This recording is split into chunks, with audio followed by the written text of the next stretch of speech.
Good morning. Good morning. All right, we are on. Good. How's everyone doing this morning? Wunderbar. Good. Wunderbar. All right. What do you call an alligator that's wearing a vest? Here we go. It's an investigator. Investigator. Better than some. I got a better one. Nope. Well, I would expect it would have to be. Yeah, I want to hear it. Oh boy. What? Alfred wants to hear. What? I want to hear it. He wants to hear your better one. Oh, I didn't think you'd take me up on it.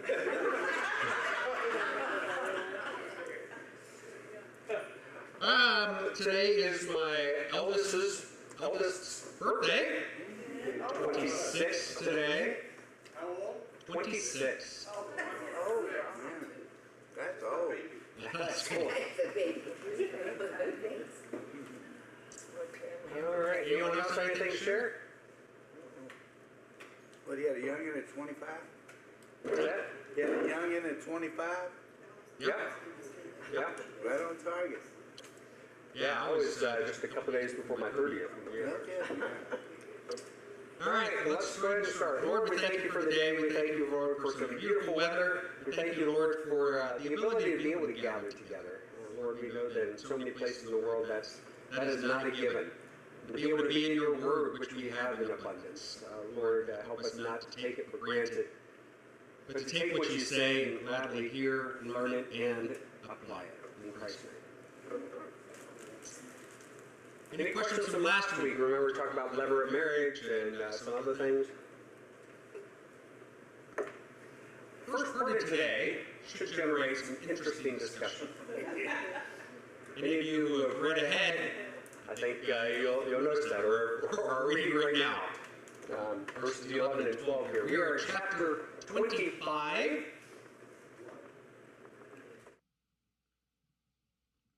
When men fight with one another, and the wife of one draws near to rescue her husband from the hand of him who is beating him, and puts out her hand and seizes him by the private parts, you shall cut off her hand.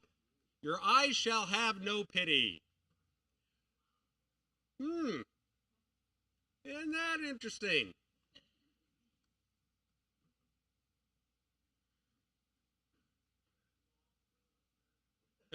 Is that law still in effect? Why would you ask? So what does it have to say about, what is it against the men? Well, I mean, there's a number of things to say about this, but one thing that I found humorous is that the Septuagint, most every translation either says like private parts or genitals. One says testicles, that the Septuagint does, but testicles is not the literal. The literal words in the Septuagint are his twins. You grab him by his twins. Okay, well, there you go. Well, it says show her no pity, so there is a good side to that. We're not going to show you pity when you go home. But this thing, it's such an odd thing that's stuck in here. It's very odd in a number of aspects. One of them is it's really the only one where a prescribed mutilation would take place as a punishment that's not like what the lex talionis is, eye for eye, tooth for tooth, life for life, those types of things. And that's going to come into play here. So that is one unique aspect of that. But why do you think that would be? Do you remember the lex talionis, the eye for an eye? And remember, that was a relaxation of the law, that meaning that you can't take more than what was taken from you. You can't, like, someone takes your eye, you can't kill them in return. So you can only appropriate. So how would that work in a situation like this? I don't know. Well, it doesn't even address the question about Why should two men be fighting in the first place? Well, okay, and that's an interesting aspect too. It doesn't address that. There are other things that address, fights and all of those things. But I mean, her intentions are good. Try to stop the fight, right? Try to stop her husband from getting beat up, right? But the whole aspect of if brothers, or in the ESV it says if people, that's an interesting thing because I read some commentaries that talk about maybe this isn't a generalized aspect of, we typically understand that to be brothers as in fellow Israelites. But taken with the previous ones, like in Lever and Marriage, talking about actual brothers. Well, if that's the case, then that would have interesting applications, because if you are fighting your literal brother and you're possibly destroying the ability to procreate from the one, that would have implications for the other and for the other family. Well, that's interesting. So I guess if she grabbed him by the hair and pulled him down, it'd be okay. Yeah, so I think part of this also, you take a look at, because we just talked about lever of marriage, and the preservation of lineage and inheritance and those types of things, I don't think this is completely out of place if you're looking in those types of things. That this is something that could affect inheritance and lineage and offspring beyond. Could this also have more terminology interpretation, like in today's times? Nobody's really going to do that. Oh, I think people do that all the time in today's time. If you're taught self-defense, this is one of the things. These are the vulnerabilities, and if you're up against a guy, that is the biggest vulnerability. But I think you're on a right track in what some others say, because this aspect of it seems leaned heavily on one way, that the punishment outdoes the crime. Potentially, obviously, depending on how hard and a lot of factors there, right? But the aspect is, which I found interesting, many commentaries said it doesn't necessarily have to be the cutting off of the hand. Like, what do you mean by that? That there would have been a financial equivalence that could be done in relation to that. How much would the hand be worth, and in calculation, and that you pay that. Now, but this is what, and that was from a Jewish commentary and a Lutheran commentary, both say that. And it was interesting the way that they took this. We get back to the lex talionis, the eye for eye, tooth for tooth, because it said there had to be equivalents that could be taken, because, let's say, for instance, a toothless man punches another guy and takes his tooth out. How would he reciprocate? How would you get a tooth for a tooth from a toothless man? Or a blind man if he gouges an eye out? There has to be some equivalence to that. And in this type of situation, what would be the equivalent? I mean, you couldn't, if she reaches out and destroys or crushes, testicles, you can reach and destroy the uterus? I mean, there's not an equivalent aspect there. So there would have to be some kind of financial equivalence that could take the place of these types of things, and that was a common aspect. So I don't know if that's completely right, but I find it interesting that many agreed on it. In fact, And has financial. If you talk to me, anything can be put to a financial aspect. A calculus can be made. Okay, so here is one of the an excursus from one of the Jewish commentaries that I did on it. Oh, let me make that a little bigger. An excursus, it's kind of like, okay, this talks about this. Let's write a little mini essay discussing that aspect in detail. So many commentaries have excursus. Okay, let me raise this up. God bless you. Okay. Again, this is from the Jewish commentary. What's puzzling about the law concerning a woman who seizes a man's genitals while trying to save her husband is the fact that the punishment seems out of all proportion to what she's done. Her act is motivated by what seems, at least from a modern point of view, to be a legitimate concern. And her method is one of the only means by which an unarmed woman can disable a man. That her act seems immodest or humiliating to her victim would seem to be mitigated by these considerations. These problems lead Talmudic, that is, interpretation of the Talmud, the Old Testament within Jewish, what they call it, and medieval commentators to explain the crime and or punishment in ways that seem far-fetched, but, if correct, would make the law more understandable. Number one, the woman was wrong to use a method that humiliated her victim, but her punishment is not really mutilation, cut off the hand, referring to fining her the monetary value of her hand, just as complete talionic, that is the lex talionis, eye for eye, tooth for tooth, that law, that formula refers, according to rabbinic exegesis, to monetary compensation. Number two, seizing a man's genitals endangers his life, and cutting off the woman's hand is not meant as a punishment for the court to impose later, but as a means available to bystanders to save her victim in case she would not release him. The real intent of the law is to illustrate the moral duty of bystanders to save the life of the person being pursued, if possible, without killing the pursuer, but otherwise by killing him. In this reading, oddly, the wife represents the pursuer and her husband's opponent, the victim. The meaning, if a person is attacking another in a potentially lethal way, such as seizing his genitals, which is considered a lethal spot, you may even wound the attacker if that is necessary to save the victim. You can even cut off the hand. If that doesn't suffice, you may kill the attacker. Show no pity. Interesting. Number three, the law only refers to fights where there is no danger to the woman's husband and her brazen, dangerous means of helping him are uncalled for. If her husband is in danger, she may save him by any means necessary. This view is based on the wording of the protasis, in which if two men get into a fight with each other, is followed by the seemingly superfluous, a man and his fellow, literally brother. The latter phrase is taken to mean that the men are not mortal enemies.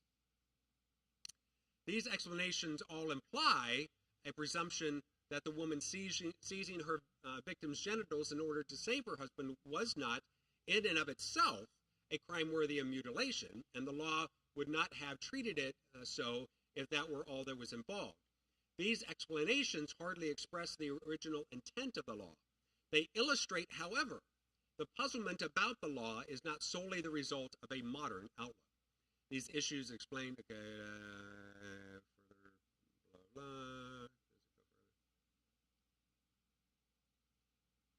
A similar provision in Deuteronomy 25, that's this one right here, appears in the Middle Assyrian laws. This is interesting because Assyrian laws had similar things related to this. But this one, listen to this. If a woman had laid her hand on a man and a charge brought against her, she shall pay 30 minas of lead and shall be beaten 20 times with staves. If a woman crushed a man's testicles in an array, one of her fingers shall be cut off, and if, even though a physician has bound it up, the other testicle has become affected along with and becomes inflamed, or if she has crushed the other testicle in the array, they shall tear out both of her fingers. So in Assyria, similar but not quite the same. Anyway, it goes on, but I think you get the point. I think it's a pretty abstract idea, isn't it? I mean, did that sort of thing happen a lot then? Or? I would think not. I would think not. Certainly not after the first time. Right. Well, I think writings like this prove that political oratory is not new to our generation.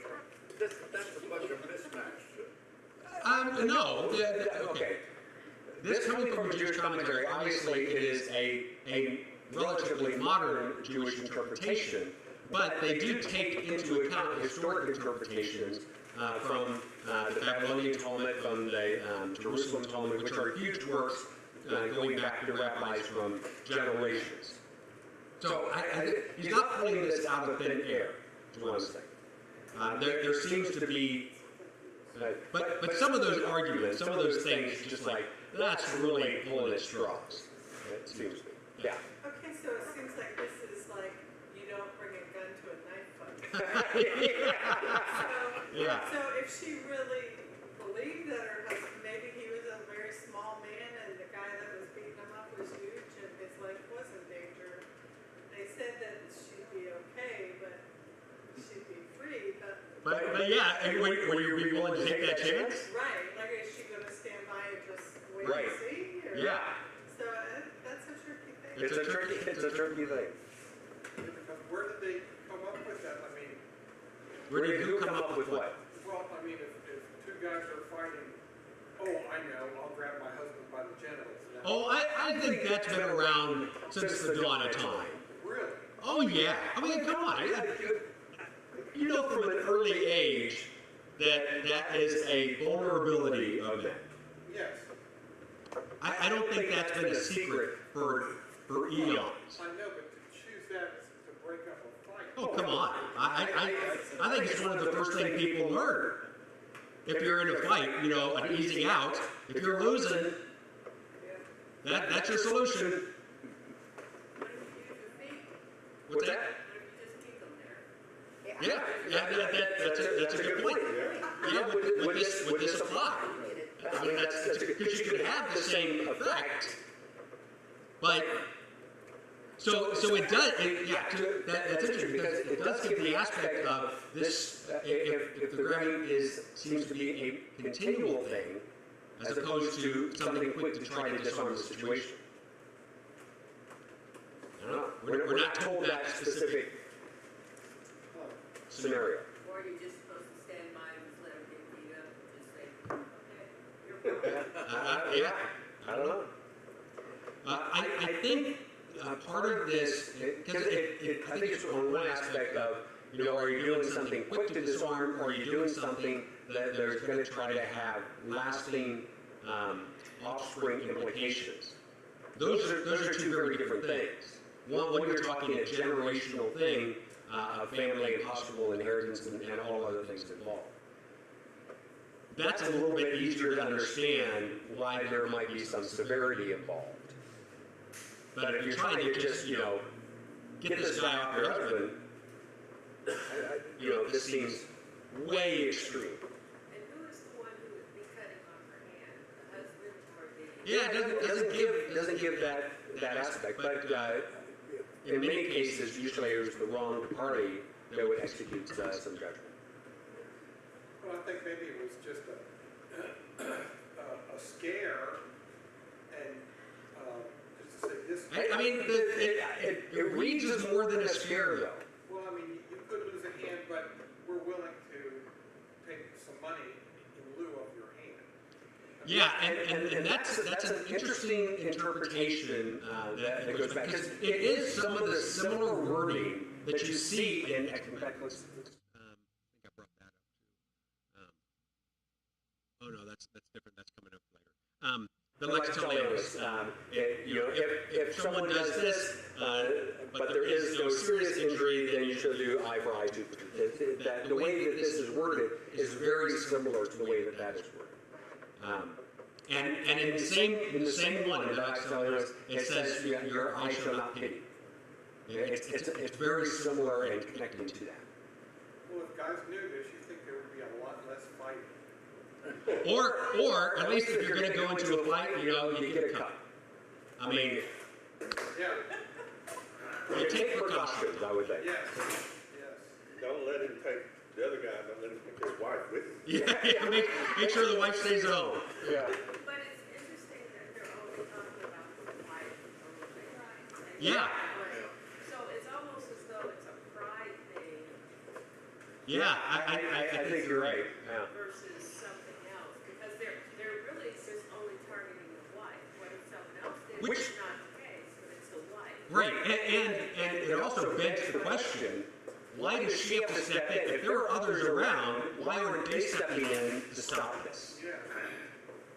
And you know, maybe it's the case no one else is around, but it seems unlikely.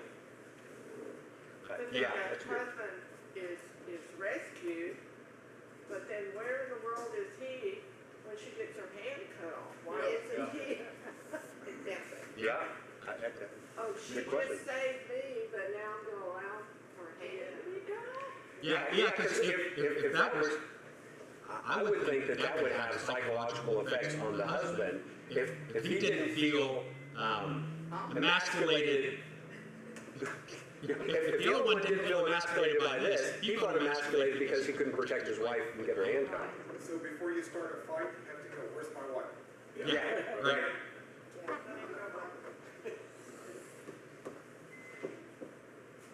And it doesn't say what would happen if the husband did it in the middle of a fight either. Yeah, great. Yeah, that's interesting too. Yeah, so was it kind of an unwritten rule? Hey, no hitting below the belt, like boxing, but we're not told. But you would consider that hey, if it's the aspect of potential offspring not taking place and stuff, then shouldn't there be similar severity of punishment if that does take place? Because you are depriving your brother of a future for his family. Yeah. a lot of interesting aspects there. Let's move on. And I wonder if anybody ever really did lose a hand. I don't know. That's an interesting aspect because we are not told anywhere in the Old Testament of this actually happening. Yeah. Of it taking place. So, Sometimes maybe you put something out there just to make sure it's a deterrent. Maybe this served in that function. Yeah, I just think maybe we're making too much of it. I think it was just a simpler. And plus to put that idea in a woman's head too. Oh, Again, I don't think it's putting something in anyone's head that hadn't been understood as a possibility for eons. Yeah. I mean, we tend to paint people in ancient times as not understanding things. They knew a lot. yeah. They were very smart and very learned. Besides, who's gonna cook for the husband after she Good question. Good question. Yeah. Yeah, do you get to pick the hand? That's what I was. Well, Questions we don't have answers to. things were pretty rough and tumble then, and there probably weren't any rules in fights. And women were not just shy, retiring, demure type people. Not then, not now. Well, you got Deborah, Yeah. who led an army, Jael, who killed the Syrian commander with a tent peg. They took matters into their own hands. That's true. That's true. All right. 13? Most of the rest of today is a little bit easier. There's one little section that raised a little eyebrows, but that was certainly the most unique and interesting part of today's discussion, I bet. Yeah. You shall not have in your bag 2 kinds of weights, a large and a small. You shall not have in your house 2 kinds of measures, a large and a small. A full and fair weight you shall have, a full and fair measure you shall have, that your days may be long in the land that Yahweh your God is giving you. For all who do such things, all who act dishonestly, are an abomination to Yahweh your God.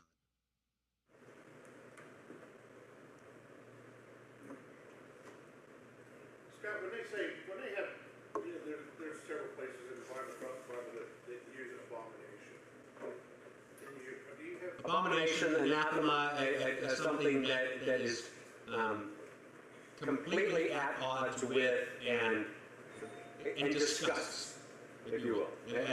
Something is an abomination to the Lord is something that is abhorrent to him, is disgusting to him, is something that is completely foreign to who he is and what he's about. what were the, if you can, what were the overall ramifications of doing something or being someone who was considered an abomination? would probably depend on the circumstance, what, like having a lying tongue is an abomination. Having, living in certain ways that were contrary to the way that he gave was an abomination. So it really depends on what the specific situation was. There were different kinds of abomination. So why is this such an important thing? Because God demands honesty in all aspects. Fairness, truth, honesty, yeah, all of those. And we saw that a few weeks ago. He says, don't move the pegs of your neighbor's land, right? The honesty in dealing with your brothers, dealing with others. Also, there are other prophets who talk about taking advantage of the poor. Yeah, Through right. measures. Because a lot of the poor may not have their own weights and measures. You have a merchant that has one set, and you have another set, and the merchant says this is what and theirs are off because they want it to be off. What recourse? To be fair, we are even more so than then. We are extremely focused on preciseness of measurements. I mean, we have a whole list for the U.S. and there's other countries that have their own agencies for the standards and measurements and things. And they had to redefine the kilogram in London because they had been losing mass and stuff. And they're like, no, so almost your mass and time and all these things are now based on atomic aspects that don't change. That seems kind of strange, but we get extremely detailed. So we talk about, like in London, there is an official meter. There used to be. And they had to change it because it was also shrinking. So now it's based upon the length that light travels in a vacuum in a certain amount of time. So something that doesn't change. So you have to have something that is very specific. So when we have, who doesn't have a ruler? A foot ruler. That's not a foot. That ruler is not a foot. It's not, it's an approximation, and you want it to be a pretty good approximation, but it's never going to be a perfect approximation. There's no such thing. Well, that's only because we've gained the technical knowledge to make things more precise. True. Yeah. Talk about the toys of Peru, I think it was the official meter that was a rod made of a certain material that changed very little the temperature, but it was kept in a temperature constant environment. I don't know whatever happened to it. I don't know yet. But we had to change what the definition of a second is because the Earth is slowing down in its rotation. And all our functions were based on, okay, it's 12 hours, and so it's subdivide, and so now it's based upon the number of oscillations of the cesium atom, specific types of cesium atom. And even that, they're trying to find other ones that are more precise than that now. Anyway. So, be fair in your dealing with your brothers. Because then you will live long. Because then you were living long. If you cheat someone a lot, you're going to tick them off. That doesn't do good for your life, the length of your life. His wife is coming after you. Yeah, exactly. If I believed in karma and I don't, you could say, you get what you receive, or you receive what you know what I mean.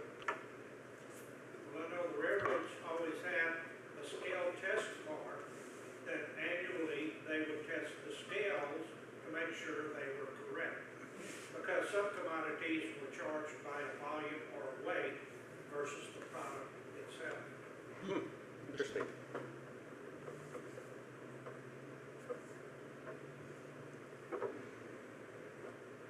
Dave's just upset that he got in here too late for the good discussion.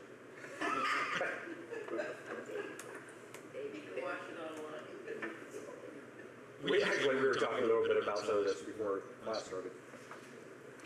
17.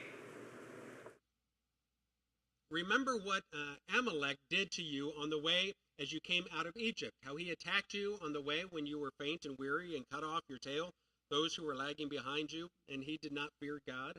Therefore, when Yahweh your God has given you rest from all your enemies around you, in the land that Yahweh your God is giving you for an inheritance to possess, you shall blot out the memory of Amalek from under heaven. You shall not forget. What is this talking about? And why? And why? It was in the Exodus. We'll read it here in just a minute. And they were coming out of Egypt and going into the wilderness. Now, who is Amalek? The leader of the Amalekites. Okay. Where do they come from? They were some of the descendants of Esau. Obviously not all of his descendants, but this right. And in most things I saw that these ones were more nomadic and tended to do kind of like raids against Israel and other countries too. But Israel was the recipient of a lot of these. And even a couple of them were talking about how specifically one of these ones is they were attacking those who were weak and falling behind, and because they were easy prey. And God's like, he's not having any of it. And he's like, and he told them after this, we'll see this afterwards, to write down their names are going to be wiped out because they treat you all this way. So let's take a look. This is from Exodus 17. Then Amalek came out and fought with Israel at Rephidim.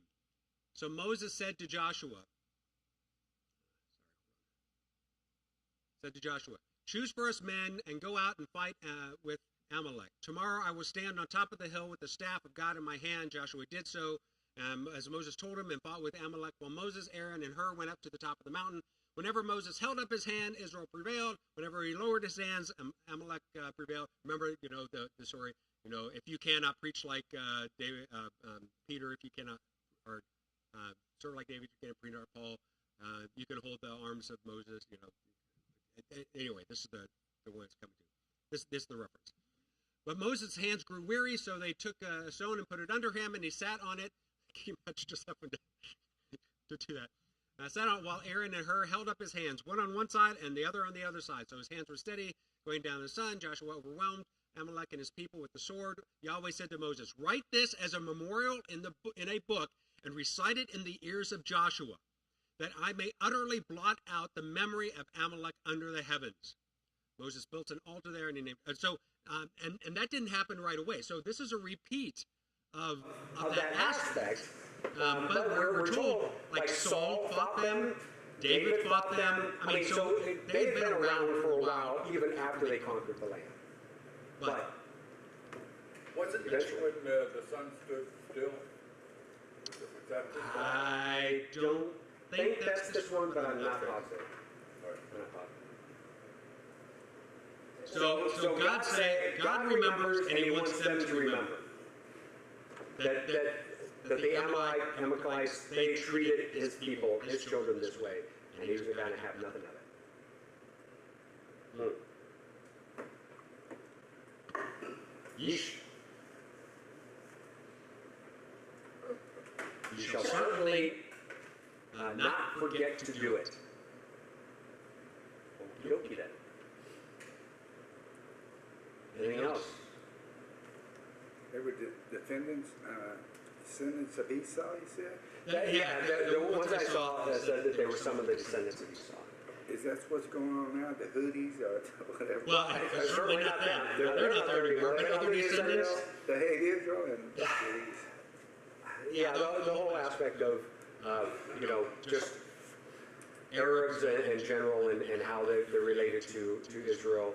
I mean, in some aspects you're talking about some bad sibling rivalry. Yeah. Right? I mean, it just has lasted generations. Yeah. So generally, we think of the Arabs being descendants of Ishmael, right? Generally, yeah. So, And I haven't done, the big thing on, okay, Ishmael, is obviously Ishmael, that's way back in Abraham. And then you had Isaac and Jacob and Esau. So, you have Ishmael over here, you had Esau over here. How these are related to modern folks, I haven't really looked into that.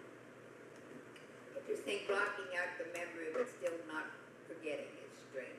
Well, I mean, obviously it's not blocking out completely. We're talking about it, Yeah. but no one's around.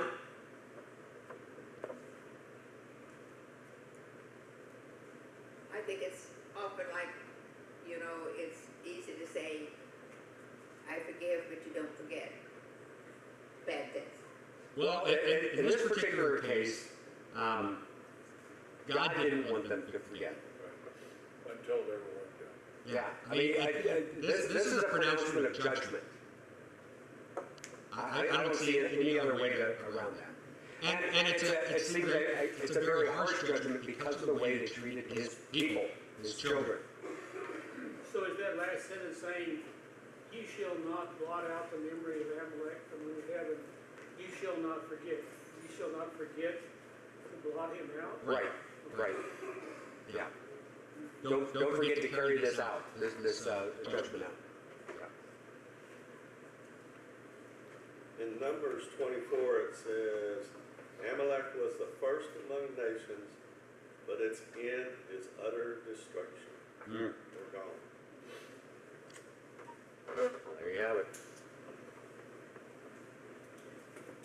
It also is something to just consider that corporate actions have corporate and lasting repercussions. I mean, that it seems unfair to us that later generations of the Amalekites who weren't there when their ancestors did this should be punished for that. Some things have generational consequences.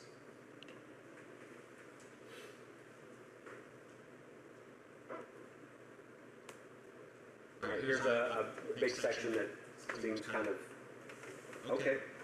All right, 26.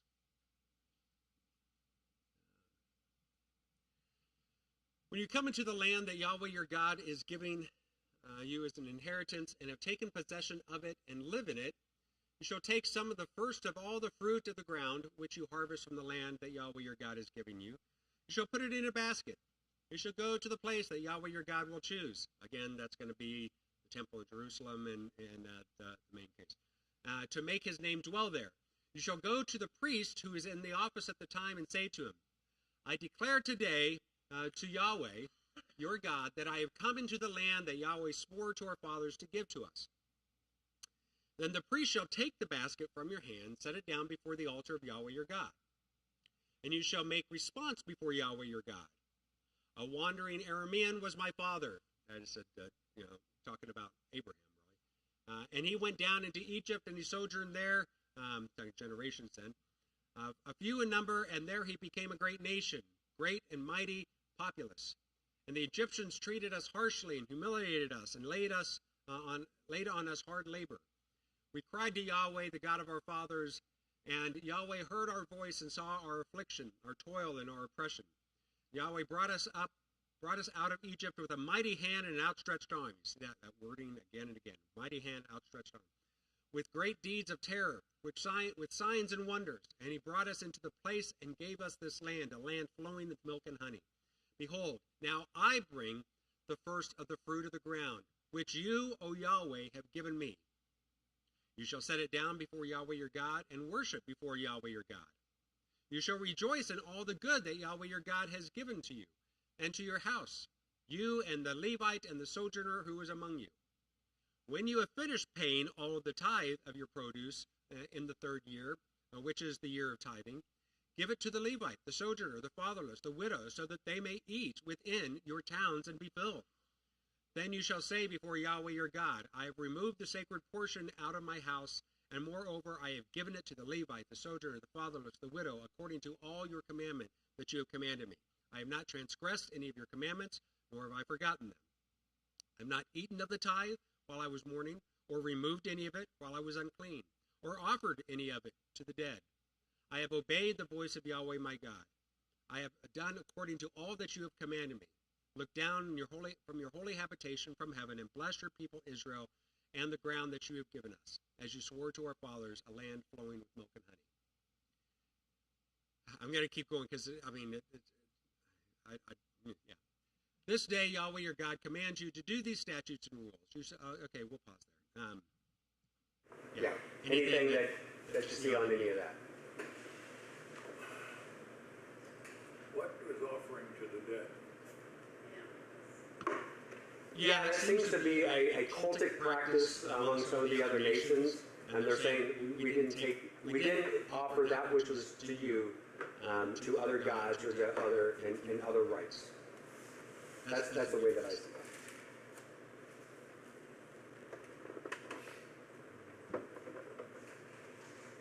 Basically, take what God blessed you with at first, dedicate it to the Lord, and then use it to bless the Levite, the sojourner, the widow, the orphan. So did they only have to tithe every third year? Yeah, see, remember we talked before that there were some things that were done every third year, and there were others that were done each year, and then there were others that were done, there was another time period. And which took place which, there are books written about that go into detail of all that, and I don't care enough. I'm not taking That's a lot of time and energy that I'm just not looking all that up. But there are rabbis and others that go into great detail on what that all entails.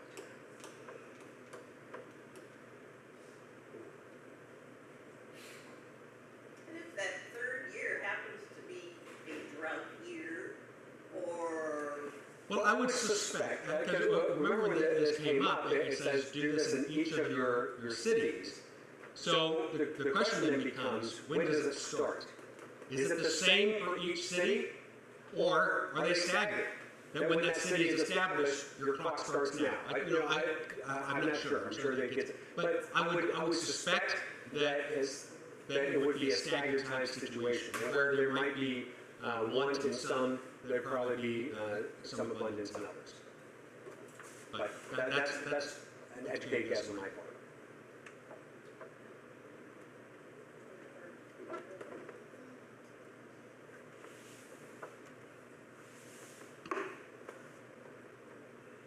Nothing else?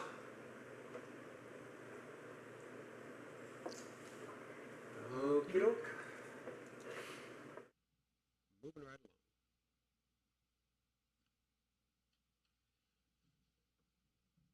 This day Yahweh your God commands you to do these statutes and rules. You shall therefore be careful to do them with all your heart, with all your soul. That gets all the way back to, Deuteronomy 5 and 6, right? You love the Lord your God with all your heart, mind, soul, and strength, and your neighbor as yourself, right? You have declared today that Yahweh is your God, and that you will walk in his ways, and keep his statutes, and his commandments, and his rules, and will obey his voice. Yahweh has declared today that you are a people for his treasured possession, as he has promised you.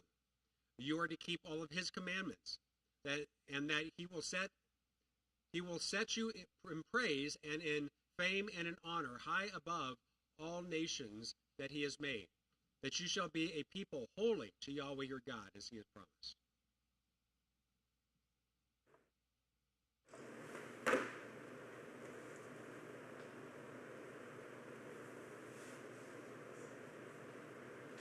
Nothing?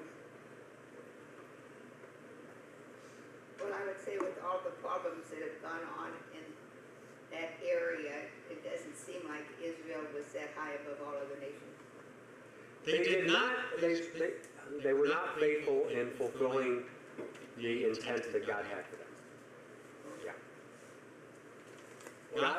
God wanted to bless them to be a blessing to other nations, and that all the other nations should be blessed through them. That didn't happen. Instead of being a beacon for other nations, they sought to be like other nations. And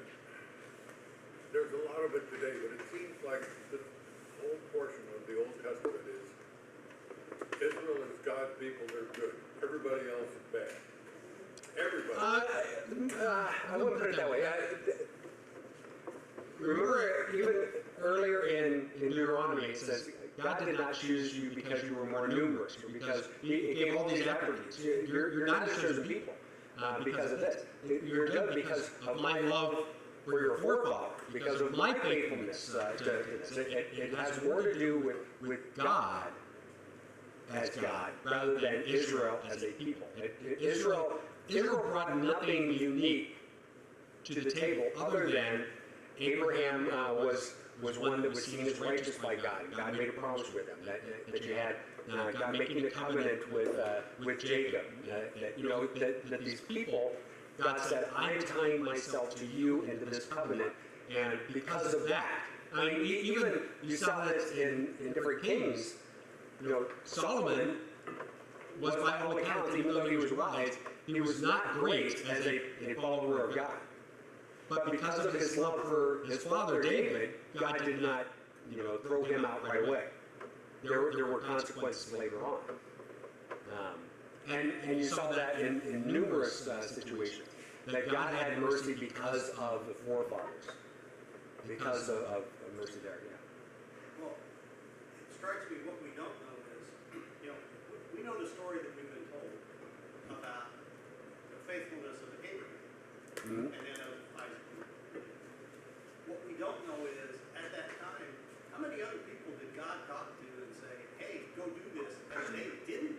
Yeah, that's true. We were not told a lot of those things.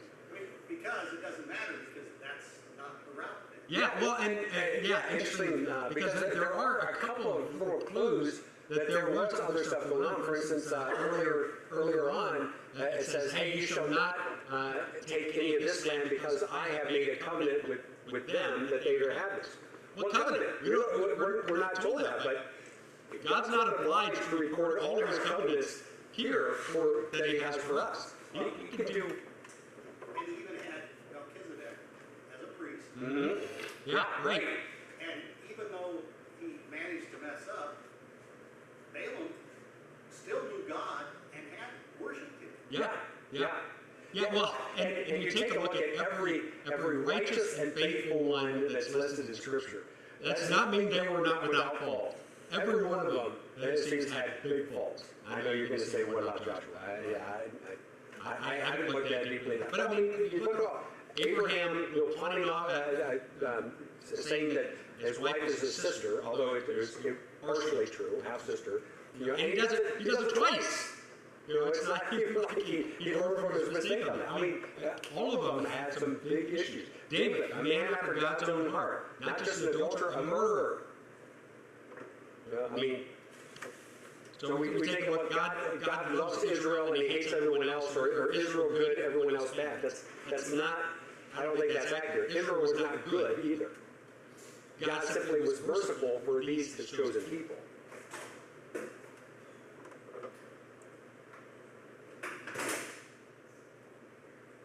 Anything else? I'm debating here because this next section, amount of blessing and amount of curses and going back and forth of these, might take some time, and I don't know that I want to start that. I don't know that I do. I could tell a few more jokes if you want. I don't think that's the option.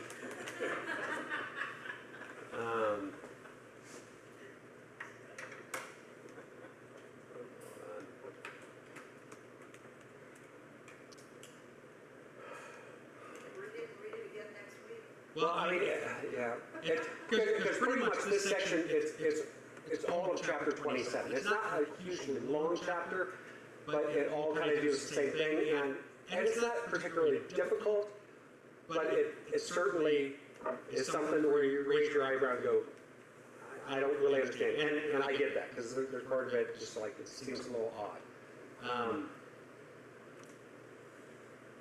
I don't know, what do you guys want to do? What if you read through 9 and then go back? Well, because it all really kind of goes together. Because if we start with 9 next week, you really need to have 1 through 8 as a part of that too. Tell us about your trip to Florida. What'd you learn? Well, I was telling some earlier. One thing I learned, and mentioned this, and this statistic I guess has been around for quite a while, but I'd never heard it put in these terms. For every member that you have that was born in 1964 or before, it takes 6 to 7 new members to cover the same amount in what they give. So if you're, in other words, if not in short order, if your congregation isn't growing by people born after 1964 by 6 to 7 times who are passing on, you're going to be in financial trouble.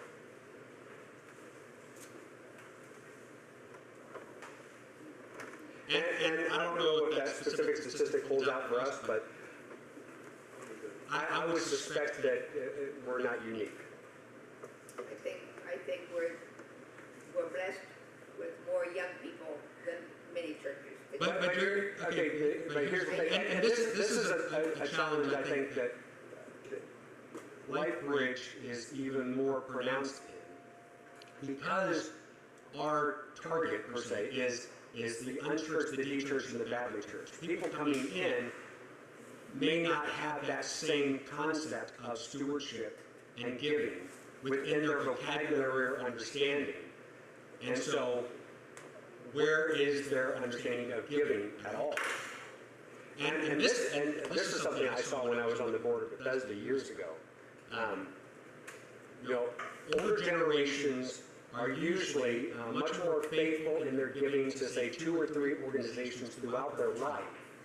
Where younger generations, they might give $20 to this one and never give to that one again, and $30 over here, and you know, they're very spot like this, but just because they gave to you once doesn't mean they're going to give to you again.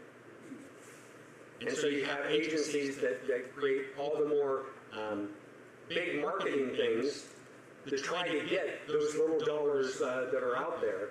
So you spend more to get less back. And everyone says it, and then you get to the point where people are just saturated. It's like, I'm fed up, we're getting all this junk, I'm not going to give anyone. It's a challenge. What else did you learn? Well, this one was mostly on church planting and you know, raising up other leaders and denominations and churches planting churches, or at least coming alongside others who are planting.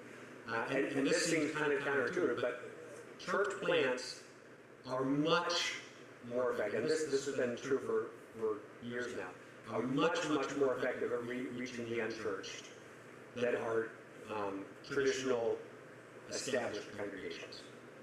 That shouldn't be surprising.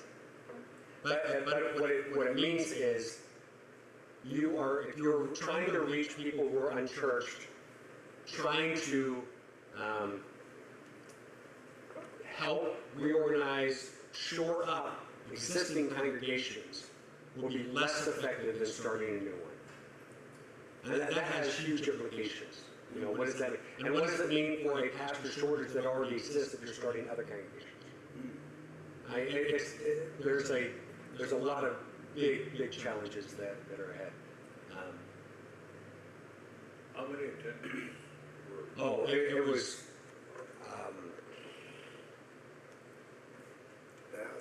1,000? More than 1,000. Yeah. Let me see if I can. And the denominations were? They were mostly Baptist, but they were all over. Let me see if I can get that. There was that First Baptist in Orlando, which I think is probably a little bigger than First or Second Baptist here. So that should give you some understanding there. Trying to get let's see, picture.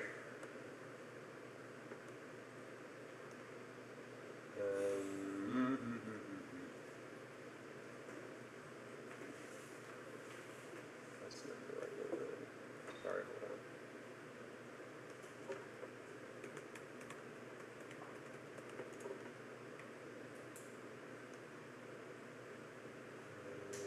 I took a picture of the inside here.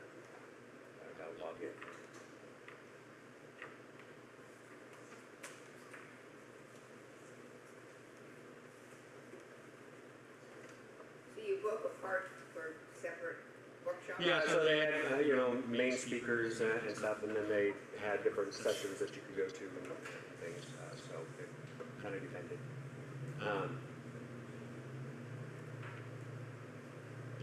Yeah, so there are several people in the Texas district that went, but there were people from all over the nation. There were people from other countries attending this thing. Yeah, this seems to be taking forever. Any references to Africa and how the church is growing there? The church in Africa not only is growing much bigger, much more strongly, but the church in Africa is a much more conservative church than most other nations. Let's see, what if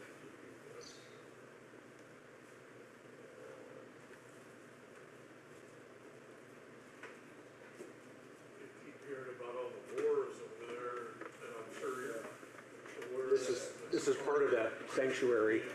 You can't see all of it. It goes further over here. Yeah, so there's from the stage over. Yeah, so there were a couple people there. They had all kinds of food trucks out in the parking lot, for people to eat their lunch. how many is that? I have no idea, but a lot. And this was just the sanctuary. There were a couple other buildings that were 3 stories, and had all these other kind of it was a good size. Are you very positive vibe when you walk into a place like that? What's that? Very positive? Oh yeah. And of course their band that they had for their worship was top notch. In fact, they had a number of people, professionals from several other churches that came together to do that. But I mean, it was okay. I felt really old, not just because there's a lot more young people, but I felt really old because their worship just like, dudes, can you just turn it down? It doesn't have to be this loud. They're just blaring the music. I'm like, you can hardly hear yourself think. It's just like, yeah. So I felt a little old with that. It does beg the question, though, when a church is that size, it's impossible for the pastor to have a personal relationship with everybody. Well, sure, but there are ways around that. I mean, when you have like, Second Baptist has several campuses, and so the way, and this is an older model at this point, strangely enough, but each campus has a pastor. It's a campus pastor, and those pastors are even set to try to have the relationship with the people on that campus, but they may never preach. In fact, I was, this was years before I was called even to St. Mark.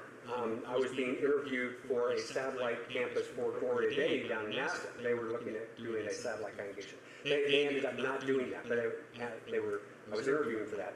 And one of the questions I had for them was, would I get to preach? And no, because they usually beam in the message from the main campus to that. And I'm like, I don't have an interest in that. It's not interesting to me.